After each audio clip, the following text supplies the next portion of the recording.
Ouh là là les amis, ouh là là que ce match est compliqué, que ce match est important, que ce match est stressant. Je cherche les mots, il y a pas de superlatif suffisamment puissant pour décrire l'importance de ce match. L'AS Saint-Etienne va recevoir samedi soir Rennes. Rennes qui est juste devant nous au classement avec 2 points d'avance. L'AS Saint-Etienne qui est barragiste. Et évidemment c'est un match crucial. Alors c'est pas le premier mais c'est pas le dernier non plus de la saison je pense. Mais celui-là vraiment, il est important. Il est très très important. On se retrouve pour l'avant-match les amis, merci beaucoup d'être présents, merci aussi de liker la vidéo comme ça c'est fait. Merci aussi pour tous vos commentaires pour la vidéo sur le bilan de mercato de l'AS Saint-Etienne. Je vous l'avais dit de me faire des commentaires, je vous avais demandé de me faire des commentaires pour me dire si l'idée de tourner à l'extérieur vous plaisait. Donc globalement très positif, donc merci beaucoup pour tous vos commentaires sympas. Il y en a plusieurs qui m'ont demandé avec quel type de matériel j'ai fait cette vidéo. Elle est là la caméra. Elle est ici. C'est une toute petite caméra, c'est la DigiPro. Voilà, vous l'avez là, la DigiPro. Alors, vous voyez, hop, hop, hop, ça y est, ça s'allume. Donc, c'est une toute petite caméra, ce qui fait que c'est très sympa. Enfin, c'est très sympa. C'est très facile de se promener avec. C'est pas très lourd, c'est moins lourd qu'un smartphone, par exemple. L'image est de très bonne qualité et l'image est globalement très stable. Donc, il n'y a pas de problème en regardant l'image de voir le champ bouger dans tous les sens. Donc, franchement, c'est du très bon matériel. Alors, c'est pas un placement de produit, hein, parce que la DigiPro que j'ai là, je l'ai payée en fait. Hein, mais c'est simplement comme plusieurs d'entre vous m'ont posé la question. Voilà, je vous le dis, c'est DigiPro et c'est très bien. Et donc du coup, je pense que je referai certainement d'autres vidéos à l'extérieur quand j'en aurai l'occasion tout au long de l'année. Enfin, j'en ferai pas 150 non plus, mais je trouve que c'est sympa. En tout cas, moi, j'ai pris beaucoup de plaisir à la faire. Donc merci beaucoup pour vos commentaires. Allez, on rentre dans le vif du sujet. Saint-Etienne-Rennes, samedi soir. C'est un match éminemment important et on va peut-être commencer par cette équipe de Rennes. Une équipe de Rennes qui, souvenez-vous, au match aller, nous en a mis 5-0. 3 buts de Kalimundo. Il y a eu 2 pénaltys contre nous. Un joueur qui nous a fait beaucoup de mal, qui est un joueur très bon. Hein, que moi, j'aurais aimé le voir à l'AS Saint-Etienne. C'est Ludovic Blas, qui est vraiment un super technicien, qui a marqué un but, qui a été très très dangereux au match aller et qui, je pense, sera dangereux au match retour. Et donc on a une équipe de Rennes qui, malgré sa victoire 5-0 au match aller, se retrouve en difficulté dans le championnat, a changé de nouveau d'entraîneur puisque Sampoli a laissé sa place, alors qu'il est arrivé en cours de saison, il a laissé sa place à Habib Beye qui a gagné son premier match face à Strasbourg, c'était lors de la dernière journée, 1-0, un but en toute fin de rencontre, mais une victoire quand même qui permet à Rennes de se relancer.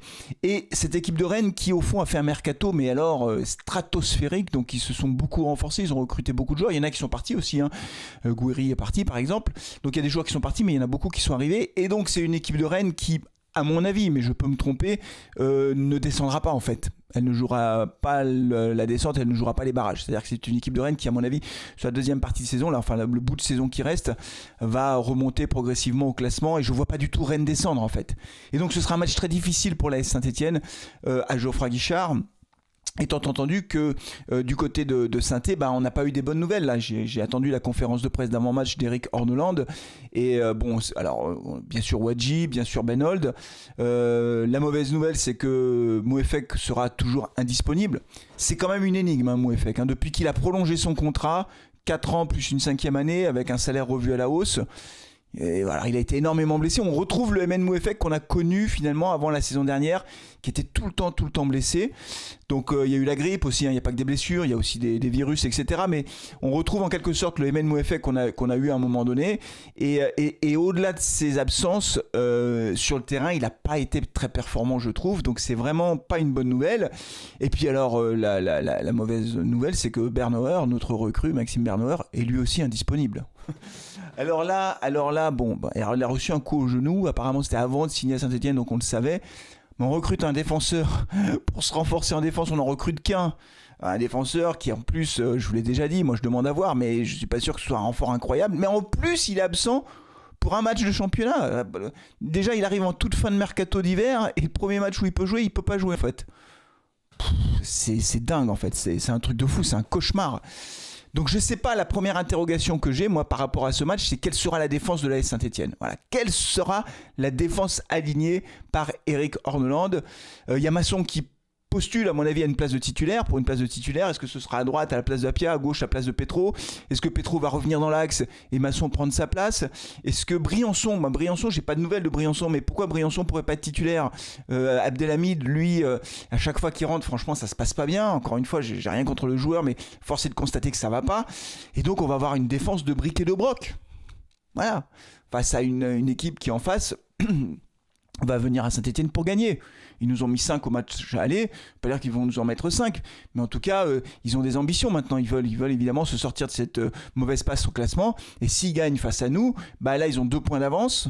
Ça veut dire que s'ils gagnent, ils nous en mettent 3 de plus, ils auront 5 points d'avance, plus un goal average où ils sont à moins 3, nous on est à moins... Donc ça veut dire qu'en fait, ils auraient 6 points d'avance sur le barragiste. C'est un bol d'oxygène incroyable pour eux. Donc Rennes viendra avec de fortes ambitions. Et encore une fois, avec un mercato puissant et un nouvel entraîneur et un regain de confiance. Et nous, face à ça, on a un effectif qui a ces faiblesses que l'on connaît, qui sont des faiblesses défensives incroyables. Au milieu de terrain, on ne s'est pas renforcé. Donc Amougou qui rentrait dans la rotation, il n'est plus là. Donc on aura certainement Mouton, Bouchouari et quoi comme d'habitude. Et puis après, en attaque, on aura Stassin, Davitashvili et Cardona. Je pense qu'il n'y a pas beaucoup de surprises à attendre sur la compo de la Saint-Etienne. Mais très clairement, ça va être un match incroyablement compliqué sur le plan défensif. Et de toute façon, on le sait depuis le début de saison, c'est notre point faible principal. Même si on ne marque pas beaucoup de buts, on est l'avant-dernière attaque. On ne marque pas beaucoup de buts. Et on a une défense qui, elle, en prend énormément. Donc, je ne sais pas comment on va tenir face à Rennes. Alors, il y a quand même 2 éléments qui sont des éléments positifs. Il y en a un que vous connaissez déjà, c'est le retour des 2 copes. Donc, ça, c'est très important pour accompagner les joueurs, pour les pousser, pour les inciter à se transcender, en quelque sorte. Le 12e homme, il est là. 12e homme ou la 12e femme, d'ailleurs, parce qu'il n'y a pas que des hommes au stade. Donc, la deuxième personne qui va pousser l'équipe, c'est le public. Et là, les 2 poumons de Geoffroy Guichard reviennent. Cop Nord, Cop Sud, donc ça forcément ça change la donne. Pour Eric Orneland, ce sera la première fois qu'il jouera Geoffroy Guichard dans une configuration normale, donc voilà, je mise beaucoup là-dessus, que même si techniquement on est limité, que les gars vont se donner à 150% pour essayer de faire un résultat face à Rennes.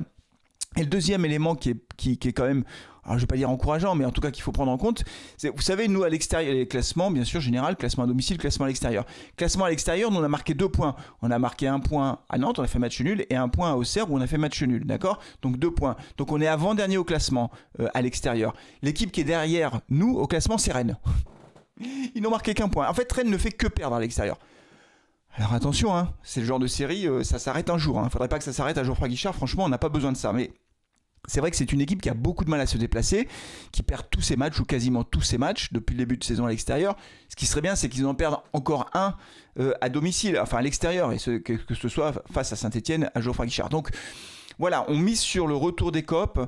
Défensivement, on va voir ce que va faire Orneland.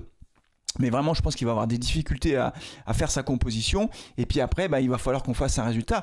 Si on perd, je ne dis pas que ce sera le cas, mais si on perd, donc là, on repère 3 points face à l'équipe qui est devant nous. Nantes va recevoir Brest. Je ne sais pas ce qu'ils vont faire. Brest est une équipe solide. Mais Nantes est en regain de forme aussi. Si Nantes gagne et que Rennes nous bat, alors là, c'est la catastrophe. Parce que le match d'après, vous savez ce que c'est. Le match d'après, vous savez où on va. On va à Marseille.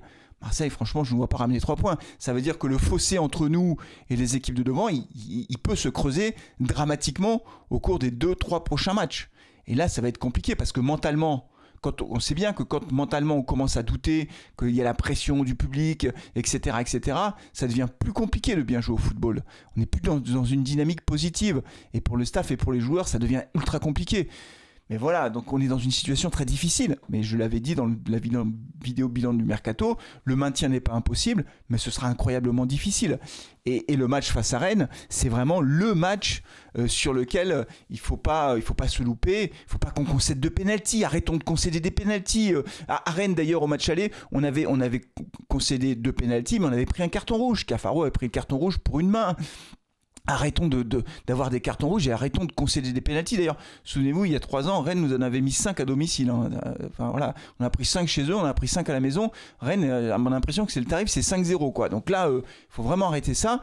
Et voilà, et on misera aussi sur un Larsonneur qui devra faire des arrêts décisifs quand ce sera nécessaire face à Rennes, parce que Rennes va se créer des occasions. Calumundo, Blas, etc. Attention, ça joue au ballon. Donc voilà les amis, alors pour terminer cette vidéo, mettez-moi votre pronostic en commentaire. Est-ce que vous voyez l'AS Saint-Etienne battre Rennes? Franchement, si on bat Rennes, c'est une super perf. Vraiment, là ça nous relance, ça nous remet dans la dynamique, ce serait vraiment parfait. Un match nul, ça limiterait la casse, et la défaite, ce serait la catastrophe. Mais dites-moi quel est votre pronostic, comment vous sentez ce match, avec en plus donc une de nos seules recrues qui est indisponible pour ce match. Est-ce qu'il mettra Abdelhamid en défense? Ça aussi, vous pouvez me le dire. Qu'est-ce que vous... Ah, oui, tiens, peut-être, je vais terminer là-dessus. Qui mettez... Les 4 défenseurs, c'est qui pour vous? Est-ce que vous mettez Petro dans l'axe par exemple? Ou est-ce que vous faites rentrer Briançon? Je ne sais pas s'il est blessé ou pas, Briançon. Honnêtement, je n'ai pas regardé avant de faire cet avant-match. Mais est-ce que vous mettez Nadé Briançon par exemple? Est-ce que vous mettez Petro dans l'axe? Est-ce que vous mettez Masson à droite ou est-ce que vous le mettez à gauche? Enfin, voilà, quel est votre compo? Quelle est votre défense compte tenu de la faiblesse de notre effectif en défense? Mettez-moi ça en commentaire. Allez, merci beaucoup, on se retrouvera en direct pour ce match. Je prendrai l'antenne peut-être un peu plus tôt, je sais pas, je vais voir comment je m'organise. Bah oui, Ghislaine, je prendrai l'antenne un peu plus tôt. Elle tourne la tête, Ghislaine, elle me regarde. Mais oui, Ghislaine, je prendrai peut-être l'antenne un peu plus tôt et tu seras là, rassure-moi. Parce que là, la dernière fois, tu nous as manqué pendant le live. Oui, tu seras là? On ne sait pas si elle sera là. Allez, on se retrouve en direct pour le match. Merci beaucoup, d'ici là, prenez soin de vous, de vos proches et allez les Verts. Ciao.